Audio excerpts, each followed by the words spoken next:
Good. And I need to Good. probably just stop Don't be- checking my you- email, but like his teachers email me I on like. wish my them district no- email. So like when I see it, I'm like. They're not willing. It's hard to check it, Yes. but I have to And read I it. just hope And then I. that when Then it And then I ruins your see whole day. I'm like, that's. Big 12, And then I yeah. answer. Big Ten, Is this- right? That Yes, it is. that non-league game.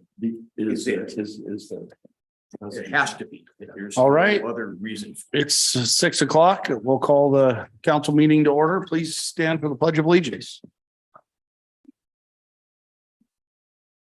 Pledge allegiance to the flag of the United States of America and to the republic for which it stands, one nation, under God, indivisible, with liberty and justice for all.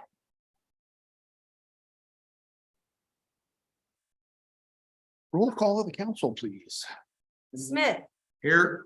Burbank. Here. Green. Here. Arcano, absent. Here. Oh, he's here. He's the iPhone apparently. Okay.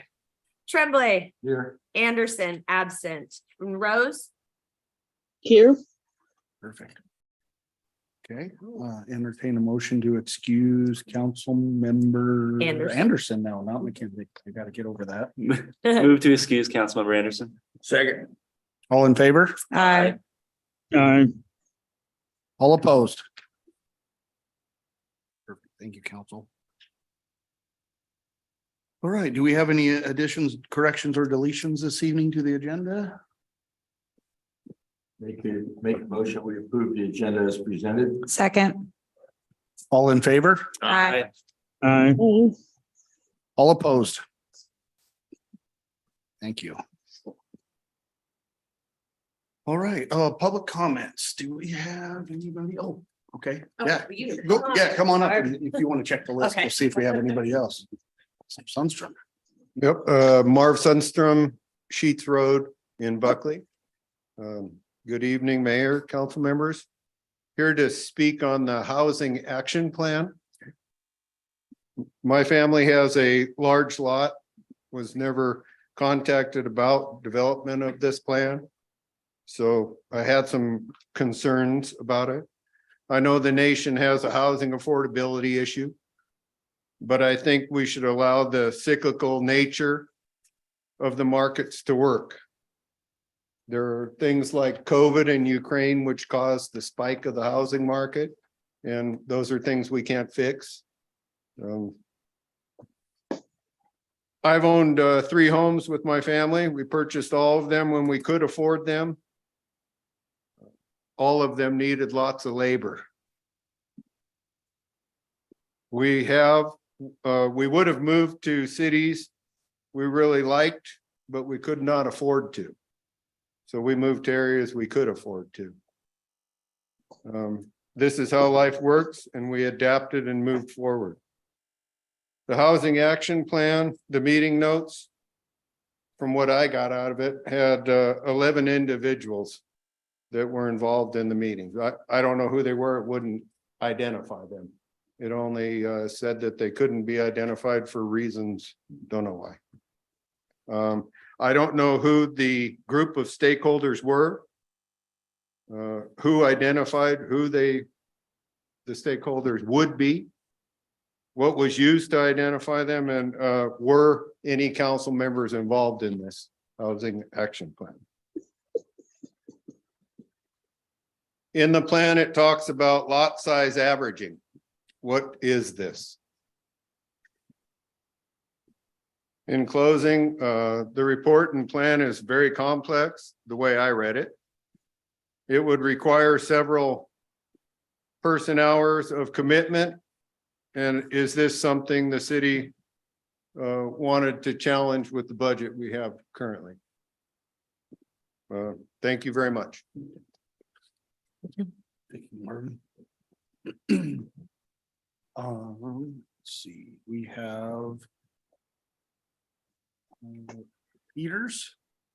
Okay, sorry, Peterson, couldn't read. Is it Donna? And good to be here with the mayor and the council. I'm very new to Buckley, but I already love it very much.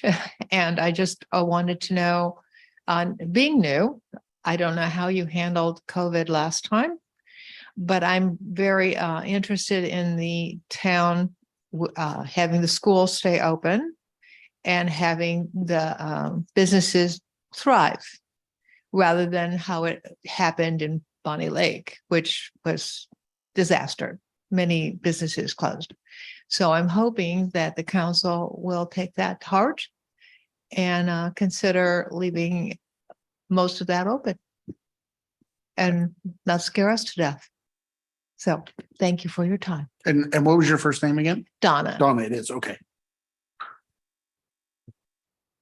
And I can tell by your address where you're in city limits. Okay. Anybody else like to speak? Those are the 2 that I have signed up. Okay. And we'll have another opportunity at the end of the council meeting to speak again. Courtney, did you want to speak to any of that, Marvin, or we'll get some answers and yeah. Okay. All right. Mayor's report. I don't have a whole bunch. I do want to say that we had 408 responses to the Parks Pros plan that was put out online and in the utility bill, if I remember right, which apparently is astounding. 408 responses versus a town that's almost 9,000 people per their last census. They got 80 responses returned. So we did pretty well. We got a good screenshot of what people are looking for the parks and recreation moving forward. So, and Aaron's going to have something for us next study session. Perfect. And with that, we'll do transportation and utilities, and Kenny's on the road. You probably don't have that in front of you, do you, Kenny? When I asked Chris today, he said Kenny's probably going to say we talked about budget. Okay. Oh, all right. Oh, yeah, go ahead, Ron. As a sitting member of that committee, it was a budget presentation from city staff to the committee as we go through the budget process. So there's nothing alarming. It was just numbers. Okay, perfect. Thank you, Ron. Okay, community services. Yeah, similar story, budget presentation. So you'll be hearing it soon enough. We heard from Parks and Rec and building and planning. So yeah, more to come. Perfect. And PCRC? Yeah. How did you know? So PCRC met last Thursday. There's two big items on the agenda. One was GMCC Growth Management Coordination Committee. We'll be looking at the Pierce County UGA amendments and doing some work on that and bringing those amendments forward to vote for the PCRC. On those is the Buckley UGA, which we're kind of pushing out. There's also one for the space on 410 between Buckley and Bonnie Lake, which they're looking at for a county UGA. So we might have conversations about that. And then Bonnie Lake is doing some changes with their UGA, so that's on their list too. But the second one kind of piqued my interest, so we might have further conversations about that before it goes to vote the PCRC. TCC, the not the Tacoma Community College, but the Transportation Coordination Committee. There's been a work group going on that's been looking at the scoring criteria for the county-wide funding competitions. There's talk about that, how it really leans towards your bigger cities like Tacoma and the county and Lakewood getting those those wins there. And so they've been looking at the scoring criteria. And it's been I don't know if it's been an even group. There's been a lot of smaller city representation on that group, and they have some recommendations on how to make it more equitable for us smaller cities. It was supposed to go up for a vote, but we got the recommendations like the night before PCRC, so we didn't have time to really let it absorb. Yeah. So there was some hearty debate from the representatives that were on that work group, and so next month it'll go for a vote, and I imagine some more feisty debate going on there. So grab the popcorn, listen in, and I think the recommendations are pretty solid for cities like us. Perfect. And do the big cities, it's still scored on a point system. They have more votes than we have. Yeah, they have more points. There's a lot about like the regional centers. They're trying to make it more equitable, like where local centers have a little more sway. One of the other big ones is a limit on the amount of applications you could put into any one bucket, one area, because you could just flood them with big projects, and then maybe we have one and doesn't even see doesn't even get it for a vote really. Yep. So yeah. Okay, super. Thank you, Brandon. Council member comments and go to the order. Yeah, just a reminder, I noticed on my calendar that on the 9th of October, there's a meet the candidates thing going on at 525. I'm sure your wife will be there. But it's a good opportunity for the other council members to see what's hot, and what people are interested in, and we don't get a lot of opportunity for open interface and just listening to the issues. I think I would recommend that we all try to at least be in the audience and listen to what our new candidates have to say and what the community has to say. It's a good opportunity for that. So just a reminder. Okay. Super. Thank you. It's good. Perfect. Thank you, Milt. Yeah. And is that all you had, Milt? Yeah. Okay. All right. Anybody else? Ron? Should have got an invite from them. Yeah. I appreciate the gentle lady, Miss Donna, coming forward and speaking tonight.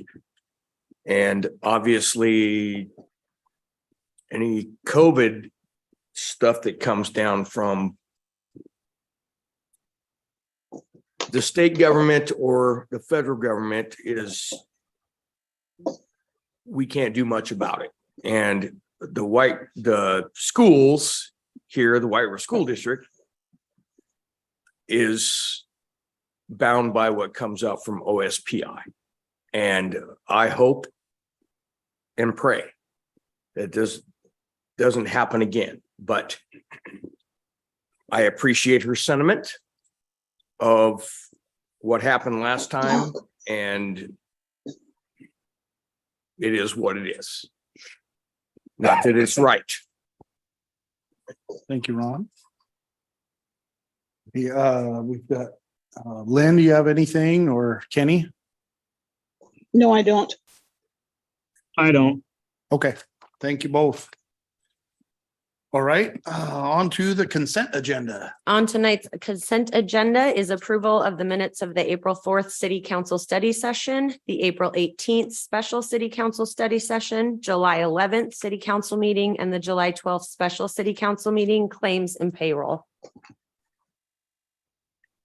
Move to approve the consent agenda. Second. All in favor? Aye. Aye. All opposed? Motion carries. The next item is resolution number 23-12, adopting the City of Buckley Housing Action Plan.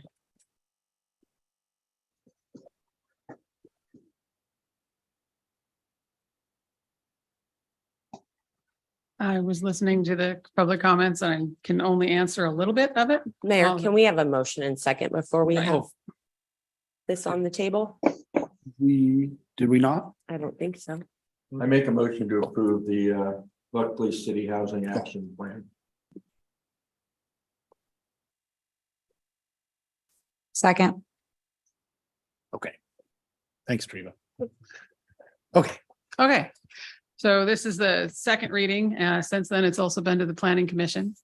I would point out that this is a resolution. It has no actual effect. The effect will come as part of the housing element of the comprehensive plan. If we do not pass it, then we have to pay back the HAPPY grant to Commerce, which is sort of spending.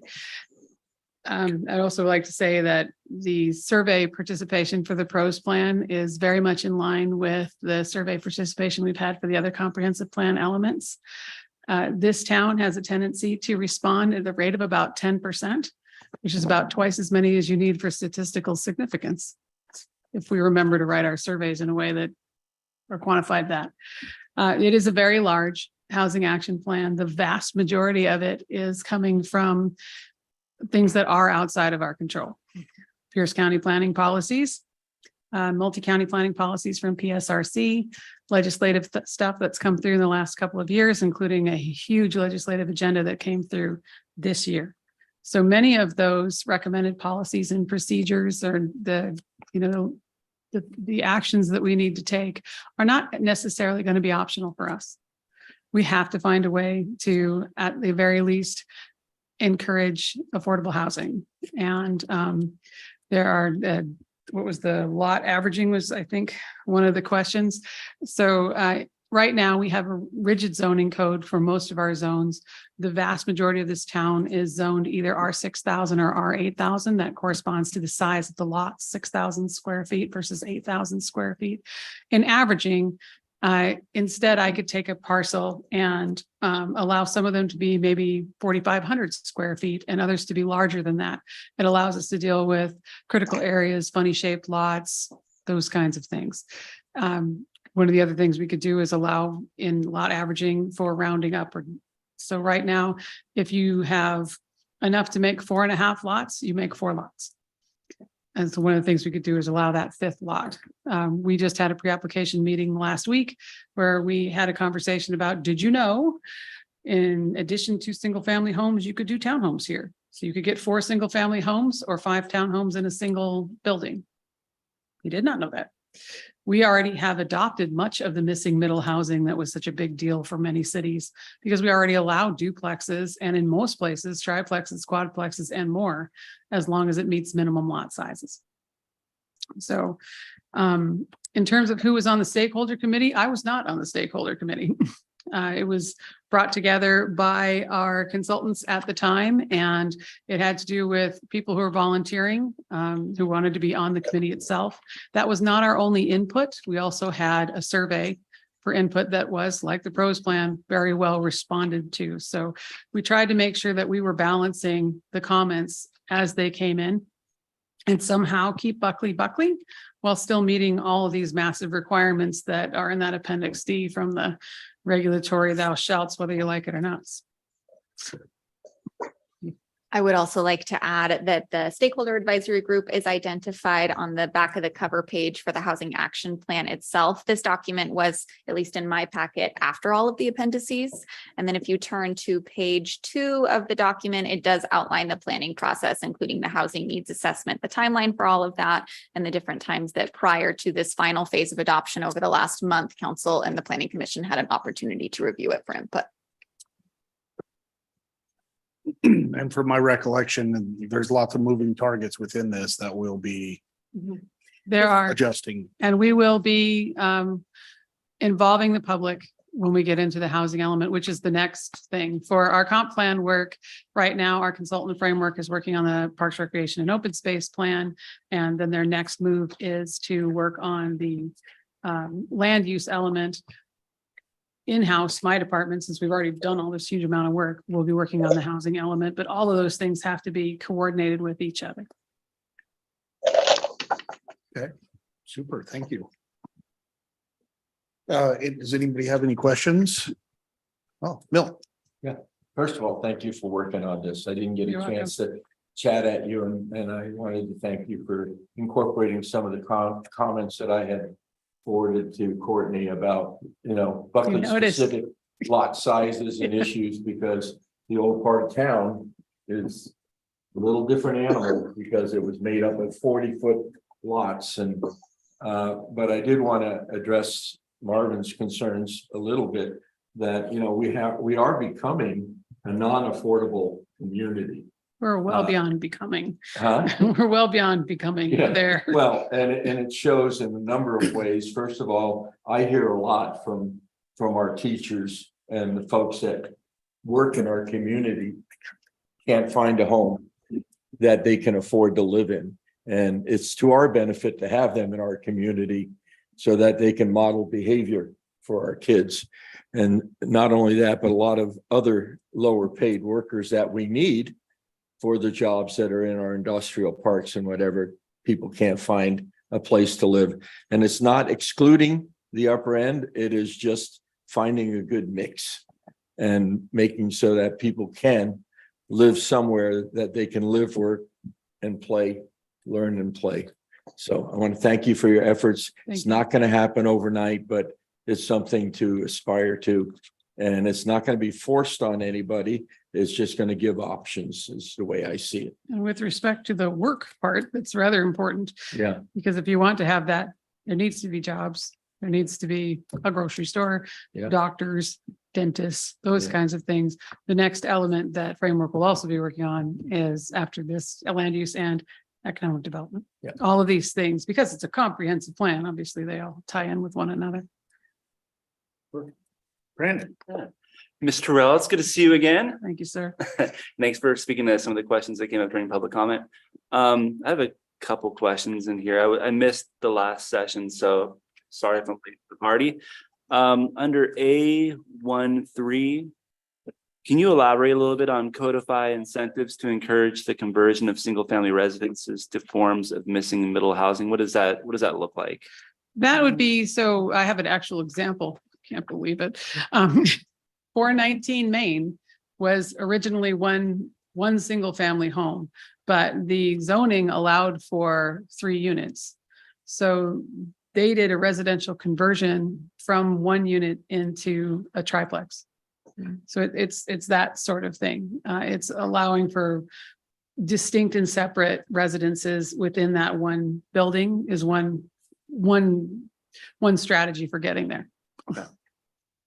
Gotcha. Yeah. And the next one might be for you / Courtney. So I see a lot of job creation here, some code enforcement officials. There was a economic development coordinator or the economic development coordinator. Are these positions, must-haves to see success here, or are these nice to haves as budget allows in the future? You want to take it? I think a lot of that depends on council prioritization for some of the different policies. To echo a bit of the theme that we've been talking about, is this is the step 1 for the housing element. And then below that, you have our actual land use and zoning code, which is based off of this report and then the housing element. Then beyond that, you have your annual budget where you set your policies of what areas you want to fund and put additional enhancements in. So I would say that this is a long list and a laundry list of things that we could do. And as we move forward with the housing element and then future code amendments, you'll be able to continue to refine what you'd actually like to see put in place. Thank you. And possibly do that every year as part of the budget. Yep. The comp plan is meant to be the overarching goals. And then there's sort of the rubber meets the road money side. And then all the changes that have to be made to the zoning code and other codes in order to implement that over time. And it's the reason that we redo comp plans about every decade. Thank you. I don't know if they can raise Kenny or Lynn. Do you guys have anything? No, I don't. Okay, wrong. Mine's not a question, it's a comment. From what I read, this substantial unfunded mandate to put together this housing action plan is not germane to the city. It comes from the county or the state. Nobody is going to be able to come up with what is affordable housing. You talk to many people, they would say that's Section 8. That's a federal program.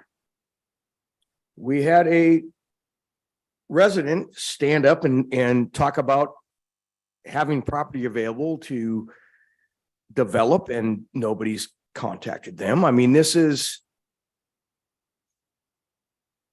80% of our packet tonight was the housing action plan. That's 226 pages. An unfunded mandate for the Growth Management Act and all this other stuff. We have development going on. I mean, there's public notice right now for a new Spiketon project for 52 houses, if I remember right. It's organic. Yeah, this is more stuff forced down from other governmental agencies down unfunded to this city. Thanks, Ron. Can make one comment, but I won't go too far. I promise. Or I'll run away. Affordable housing as it's defined in our requirements isn't just Section 8 housing. That's for very low tier income groups. It's done by percentage of area median income. And while we are going to be required through House Bill 1220 to find a way to encourage and they hope implement affordable housing, it ranges from shelter beds, which I can't see being at all successful here, having no transit, no services, no nothing, up through 120% of area median income. The housing that's out there being built now in Perkins Prairie, Prairie Creeks Farms, those are hitting price points that are $550 to $800. They're above my salary, and most everybody's. So what they're looking for is to try to provide some things at a little bit more affordable. If we're going to get under maybe even 80% or 50% area median income, it has to be in partnership with somebody who's actually, their mission is to build affordable housing.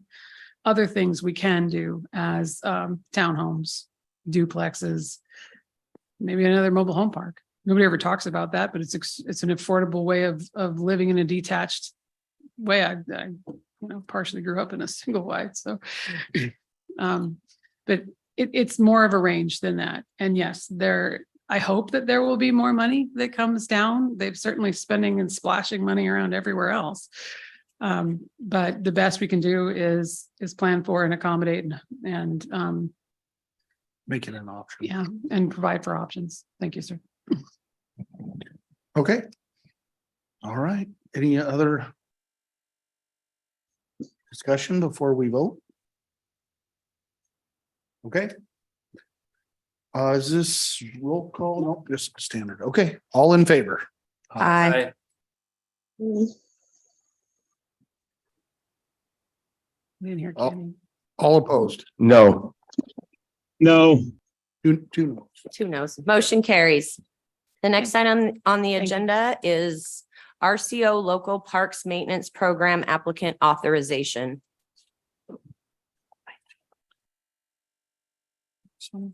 Motion to approve the local parks maintenance program application authorization form as presented. Second. And Aaron is here. Do you guys have any questions? This is really just a systematic form that RCO is asking to run through city council so that people aren't signing cities up for grants who aren't authorized. It's not because we did something, it is being mandated everywhere. So it will run through council anytime we apply from this one forward. I don't have a question for you, but I have a question for city administrator. Could this be something that would be on our consent agenda? Yes. Yes. Okay, that's just wondering. Yeah. Okay, thanks. Thanks, Aaron. Yep. And thank you for the history too. That's, I wonder how many Yeah. applicants, They we- typically are. you know, not we, but people have had that, oh, who is this? Yeah. And how much money it was. Right, exactly. Okay. Da. All in favor? Aye. Aye. Aye. Motion, All opposed? Or- motion carries. The next item is an interlocal agreement with the White River School District to purchase and install a rapid flashing beacon signal and crosswalk for Fourth Street and Park. Move to authorize the city administrator to sign an interlocal agreement with the White River School District to install a new crosswalk with rapid flashing beacons at Fourth Street and Park Avenue. Second. All right. There'll be some questions or concerns maybe here. Anybody want to go? Ron, go ahead. This would be for the parliamentarian. Myself and Councilmember Burbank work for the school district.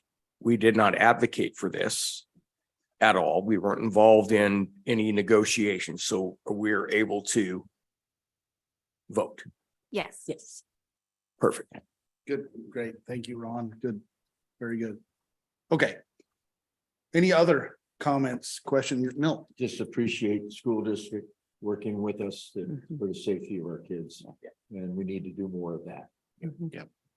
Yep, we've had quite a few citizen concerns and it's been ongoing and it's kind of the cart before the horse and now we're there. So, Kenny or Len, any questions, concerns about Park Street flashing beacons?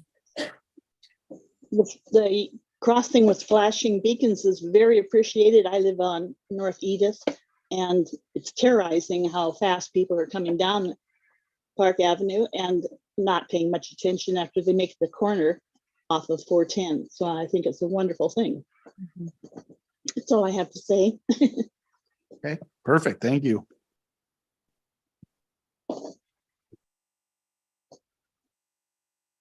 Okay, any other questions, concerns, comments? It's been a long, I know we've discussed chicanes and this will be the first thing. We'll start with this and go from there on Park to get the speed down and make it safer to cross. So, all right, all in favor? Aye.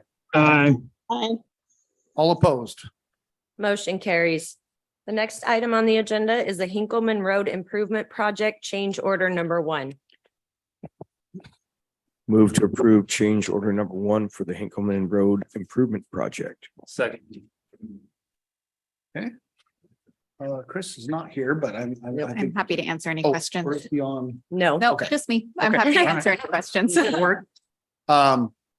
Okay, questions, concerns about the Hinkleman change order? None? Okay. Kenny and Lynn just want to touch base with you. I don't know. They can raise their hand. I have none. I have none. We talked about it in the transportation meeting. Okay. All right, all in favor? Aye. Aye. All opposed? Motion carries. Perfect. Thank you, council. All right, staff reports.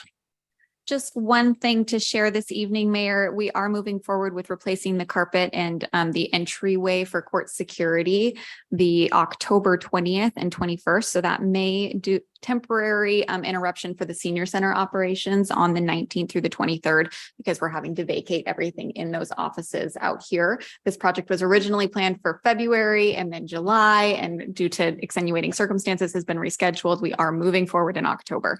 So pardon our progress while we move forward with that, but it shouldn't interrupt any of our regularly scheduled meetings. That's all. All right.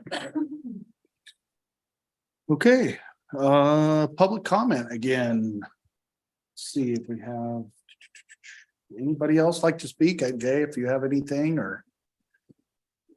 Okay, all right. Okay, well, I guess we'll entertain a motion to adjourn. Move to adjourn. Move to adjourn. Second. Okay, all in favor? Aye. All opposed? Motion Thank carries. thank you, council.